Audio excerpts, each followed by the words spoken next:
always play with you.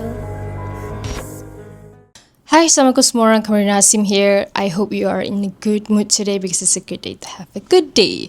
Hari ni saya geram sangat dengan TV belakang ni. Dia tak nak hidup je. Lepas tu remote pula rosak. Tapi harapnya sampailah juga vibe seram tu dekat korang. Sebab hari ni kita ada 2 kisah seram yang nak dikongsikan oleh 2 subscriber yang berlainan. Dan hari ni Kama nak bacakan satu kisah yang Kama rasa macam agak berat nak dengar. Sebab dia bukan sekadar cerita pasal gangguan seram je korang. Tapi dia juga berkait dengan kesihatan mental.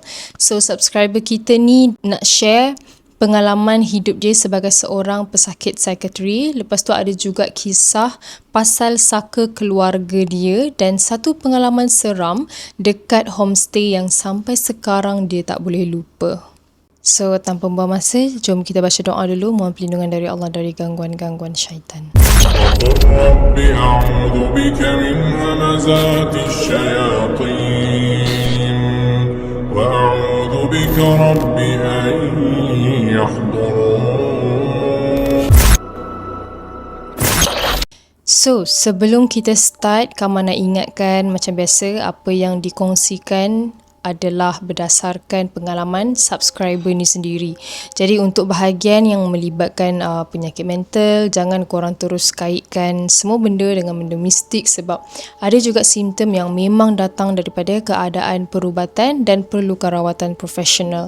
So dalam kisah ni pun subscriber dah dapatkan rawatan psikiatri dan sekarang keadaan dia jauh lebih stabil, alhamdulillah. So subscriber kita hari ni gelarkan dirinya sebagai D, bukan nama sebenar. D berasal dari Sarawak. Dan bila Kama baca cerita D ni, Kama rasa macam, ya Allah, beratnya ujian yang dilalui daripada kecil lagi korang. So D cerita dia ni merupakan seorang pesakit skizofrenia bersama bipolar disorder dan juga borderline personality disorder. So apa yang dia alami ni termasuklah halusinasi, delusional, delusi, terdengar suara, nampak benda yang orang lain tak nampak dan malah kadang-kadang terhidu bau yang sebenarnya tak wujud. So mula-mula diingatkan semua benda ni kaitan dengan benda mistik tau.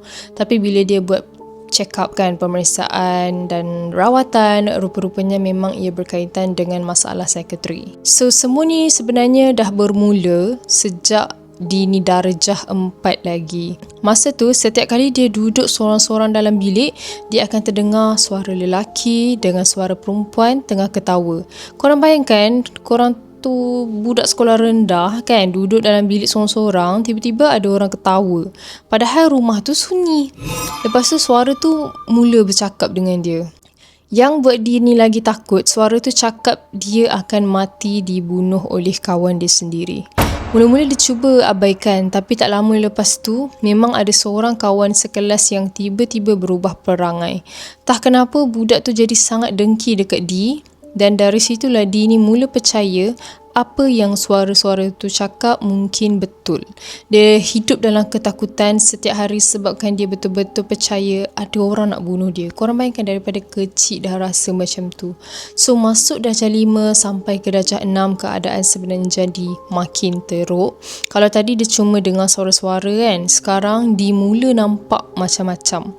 Satu hari masa dia tengah mandi, tiba-tiba dia ternampak ada satu lembaga hitam yang sangat besar tengah berdiri dalam bilik air. Besar sangat dan kata dia, rupa dia macam hantu raya.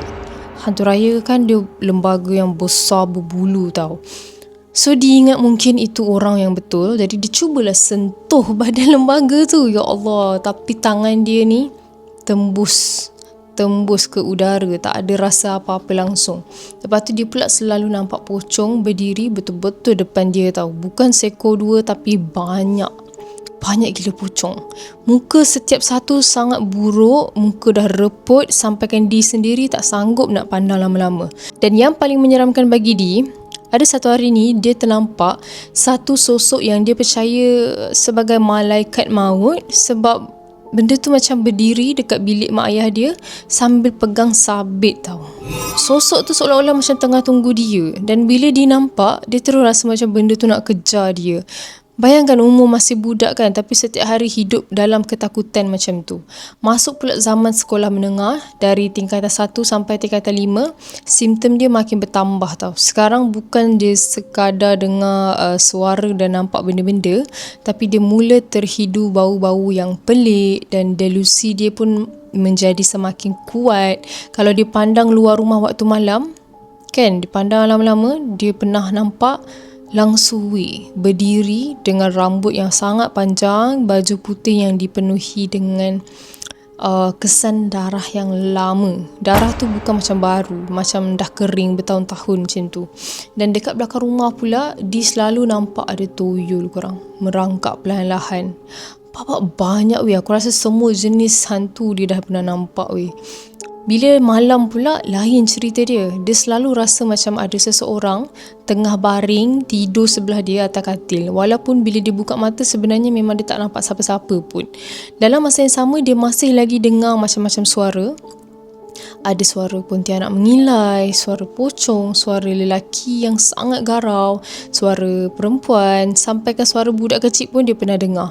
Dan dia cakap sekarang dia dah makan 6 jenis ubat ya, dan Alhamdulillah ubat tu berkesan untuk dia dan simptom dia jauh lebih terkawal berbanding dengan dulu.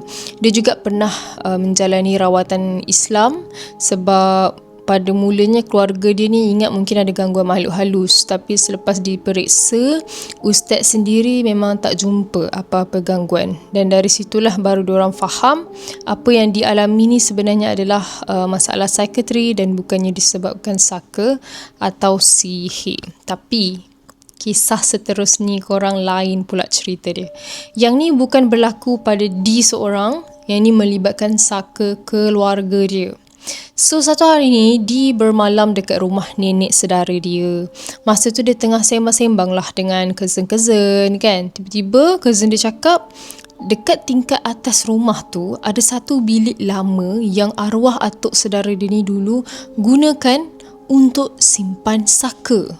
Mula-mula dia ingat macam cousin dia ni tengah bergurau. Biasalah bila orang cakap jangan buka sesuatu tempat tu, mesti kita rasa macam lagi nak tengok kan. Jadi dia dengan cousin dia pun mulalah cari kunci bilik tu. Lepas dia puas cari, akhirnya diorang jumpa. Dan bila pintu dibuka, terus keluar bau hapak yang sangat kuat dan dalam bilik tu gelap tau. Tingkap semua tertutup. Debu tebal memenuhi setiap sudut seolah-olah macam dah bertahun-tahun tak ada orang masuk.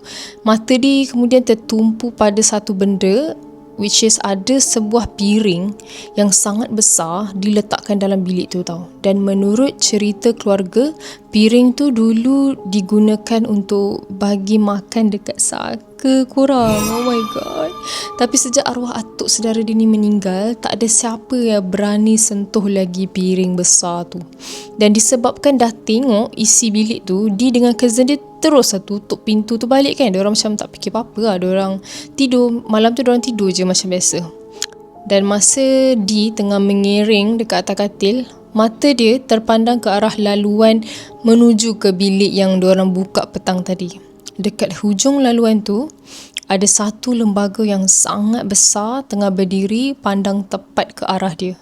Benda tu tak bergerak, tak bersuara, dia cuma berdiri je. Dan yang buat dia lagi seramnya, dekat belakang lembaga besar tu ada satu pocong yang tengah melompat perlahan. Lepas tu dia cubalah macam pejam mata kan. Dia harap bila dia buka mata semuanya hilang. Tapi tak. Dia buka balik mata, benda tu masih ada. Dan makin lama dia jadi makin panik, sampai akhirnya dia menjerit dan meracau. Dah macam kena histeria lah.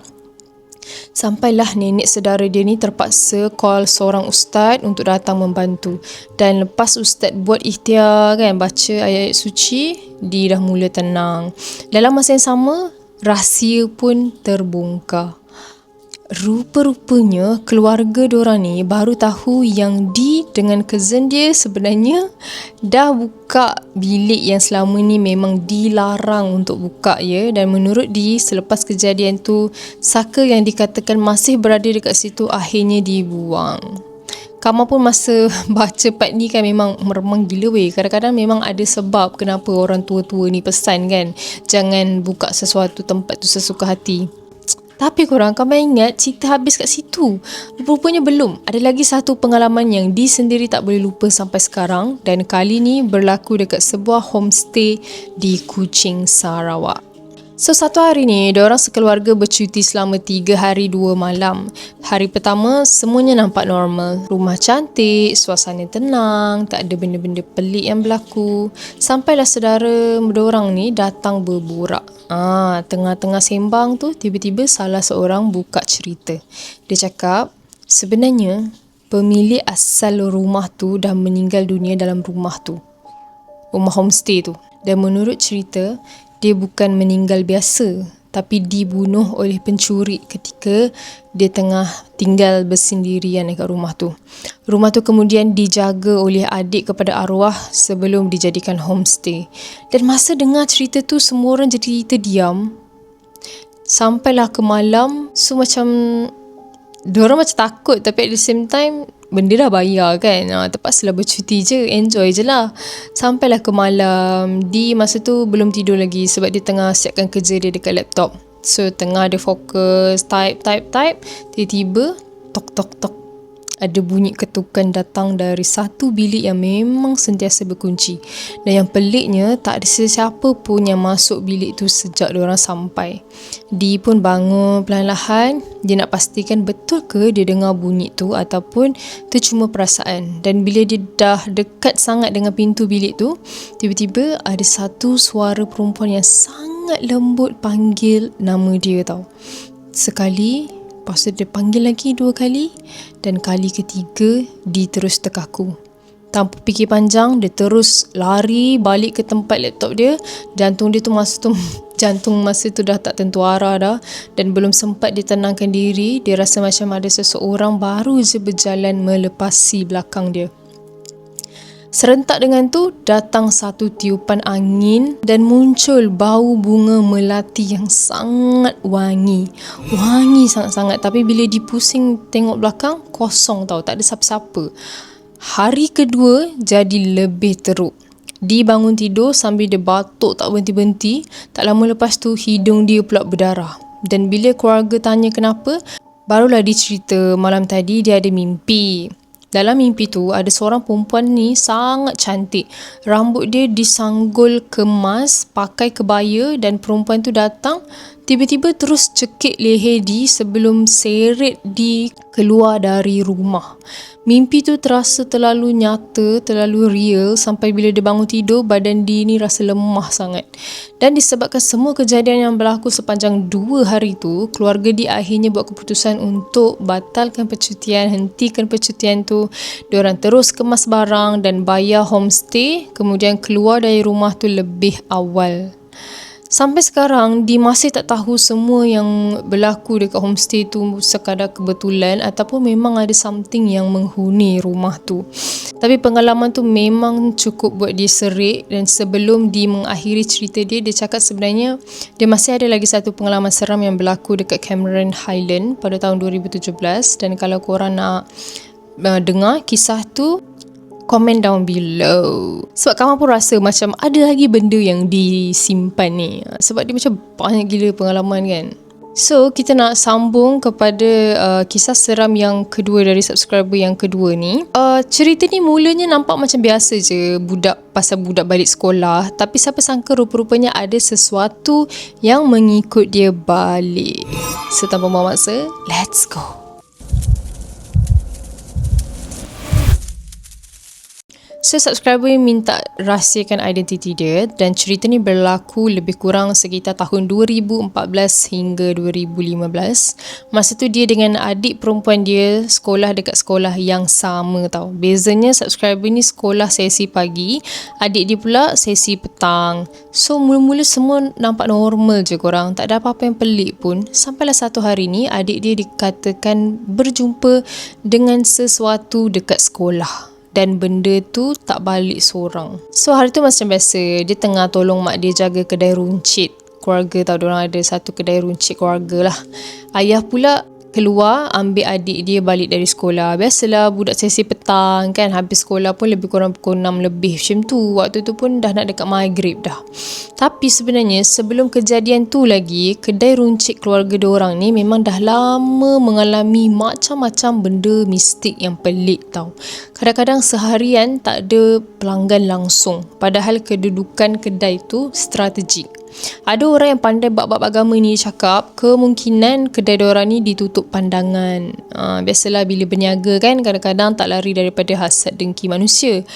So nak dijadikan cerita, petang tu abang sulung dia ni tiba-tiba bawa balik seorang kawan. So Kama gelarkan dia Amir lah, bukan nama sebenar. Dan yang menariknya, Amir ni memang arif sikit pasal hal-hal mistik. Sebenarnya Amir bukannya datang sebab dipanggil pun, kebetulan je dia ikut balik rumah.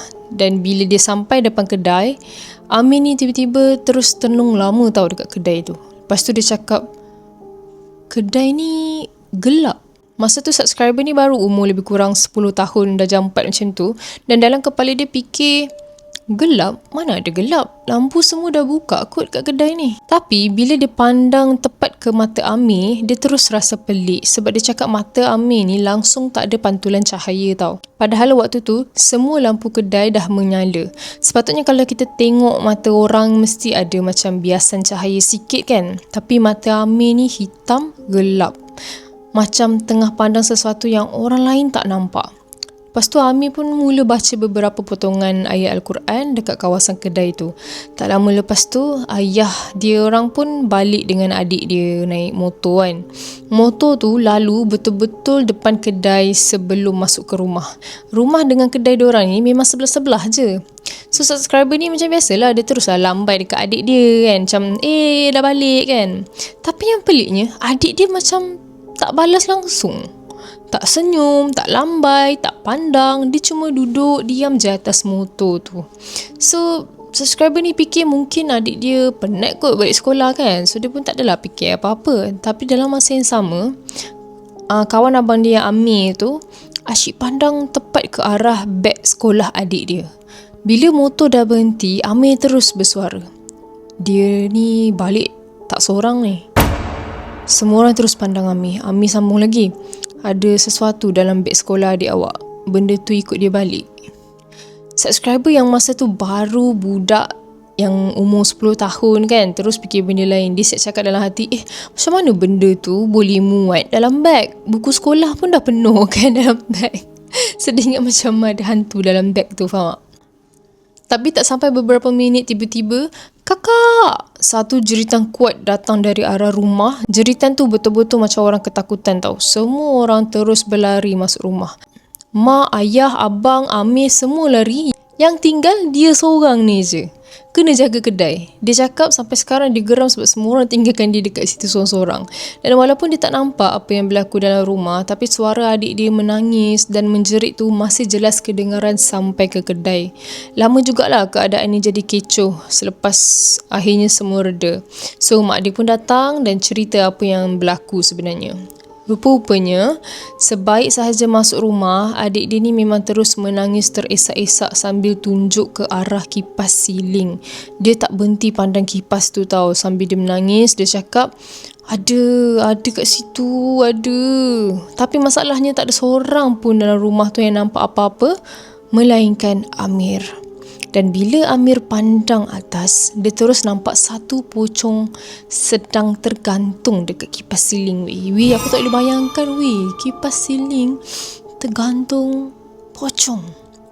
Tapi kipas siling tu on tak? Kalau on bagus kan, dia macam Tapi menurut Amir, benda tu bukan tergantung macam orang tengah bergayut, tapi seolah-olah melekat dekat kawasan kipas sambil tepat memandang ke arah adik dia ni. Gila lah. Memang meremang dopat ni. Tapi Amir terus bacakan ayat-ayat Al-Quran dan buat apa yang patut yang dia tahulah. Alhamdulillah, lepas beberapa ketika keadaan makin tenang. Tapi sebelum tu Amir sempat cakap satu benda. Dia kata pocong tu sebenarnya nak berkawan dengan adik dia ni. Dan dalam masa yang sama macam nak minta pertolongan. Cuma dia sendiri tak tahu pertolongan apa yang dia maksudkan lah. So lepas kejadian tu adik dia terus demam dan lemah beberapa hari. Memang tak bermaya tau, tak pergi sekolah lah. So keluarga dia pun tak adalah banyak tanya. Semua bagi adik dia rehat dulu. Beberapa kemudian bila keadaan dah okey, barulah diorang tanya apa sebenarnya yang berlaku dekat sekolah pada hari tu. Dan jawapan adik dia memang buat semua orang terdiam guys. Hari tu masa subjek pendidikan jasmani, dia tengah main dekat padang sekolah. Tiba-tiba dia nampak macam ada sehelai kain putih tertanam dekat bawah sebatang pokok kelapa ni. Budak-budak kan mestilah rasa nak tahu. Dia pun pergilah dekat kain tu. Dia pergi tarik kain putih tu. Tapi kain tu langsung tak bergerak, macam memang betul-betul tertanam jauh dalam tanah. So tengah dia sibuk cuba tarik, tiba-tiba muncul satu pocong depan dia. Tapi pocong tu tak serang dia, tak kejar, tak lompat. Dia cuma cakap satu benda ni. Dia cakap, "Iyalah." Dia cakap, "Tolong ikatkan bunjut aku." Aku rasa ramai pernah dengar cerita pasal bunjut pocong ni. Tapi kalau betul benda tu muncul depan budak yang darjah 1 tu, memang trauma babe. Adik dia ni memang terus lari. Lepas tu dia sambung belajar macam biasa kat sekolah tu. Dia tak cerita pun dekat cikgu, dia tak cerita dekat kawan-kawan sampailah waktu balik sekolah tu. Disebabkan ayah dia lambat sikit sampai. Dia tengah main-main dekat kawasan parking basikal yang kebetulan bersebelahan padang tadi. Tengah dia panjat-panjat besi, tiba-tiba pocong yang sama muncul lagi depan mata dia. Dan sekali lagi dia minta benda yang sama. "Tolong ikatkan bunjut aku." Kali ni adik dia memang terus lari sekuat hati. Nasib baik masa tu ayah dia baru sampai. Dia terus peluk ayah dia kuat-kuat. Sampailah ayah dia sendiri macam terkejut. Bila ayah dia tanya kenapa, adik dia macam tak mampu nak bercakap tau. Dan menurut ayah dia, muka adik dia ni memang pucat gila. Bibir macam dah hilang warna, macam orang yang terlalu terkejut.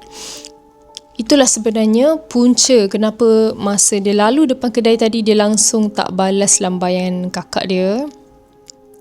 Rupa-rupanya dari sekolah lagi dia dah ketakutan, cuma dia pendam seorang diri. Dan sebenarnya adik dia ni memang seorang yang lemah semangat. Sejak kecil memang selalu ada je benda yang cuba berkawan dengan dia. Yang peliknya, kebanyakannya pocong. Sampai masuk sekolah menengah pun masih ada gangguan yang macam tu. Cuma adik dia dah pandai simpan sendiri. Dan walaupun macam tu, sebagai seorang kakak, biasalah kan, rahsia macam mana pun akhirnya tetap kantoi juga dekat dia. Dan alhamdulillah orang yang arif tentang perkara ni pernah bagi tahu kemungkinan semua tu sekadar gangguan dan usikan sahaja. Tak pastilah sama ada pocong yang sama ataupun berbeza. Dan nasib baik sekarang semuanya dah okey lah. Adik dia pun dah besar dan alhamdulillah dah lama dah tak mengalami gangguan-gangguan macam dulu. So semoga Allah terus lindungi dia dan seluruh keluarga dia orang ni daripada segala perkara yang tak baik. Gila, ni memang cerita seram pasal pocong weh. Aku dah lah tak suka gila gula-gula ni. And thank you kepada 2 subscriber hari ni sebab sudi kongsi pengalaman seram korang dengan peminat creepy. Kita doakan semoga urusan kalian dan keluarga dipermudahkan. And kalau korang pun ada pengalaman seram yang nak Kama bacakan dalam segmen creepy, macam biasalah boleh hantar dekat email kamarinawork29@gmail.com. So Kama rasa itu sahaja video untuk hari ini. Thank you and datang video sampai habis. For those who are new in my channel, don't forget to hit the subscribe button below and turn on the notification bell so that you will not miss any video that I post. See you in my next video. Bye bye!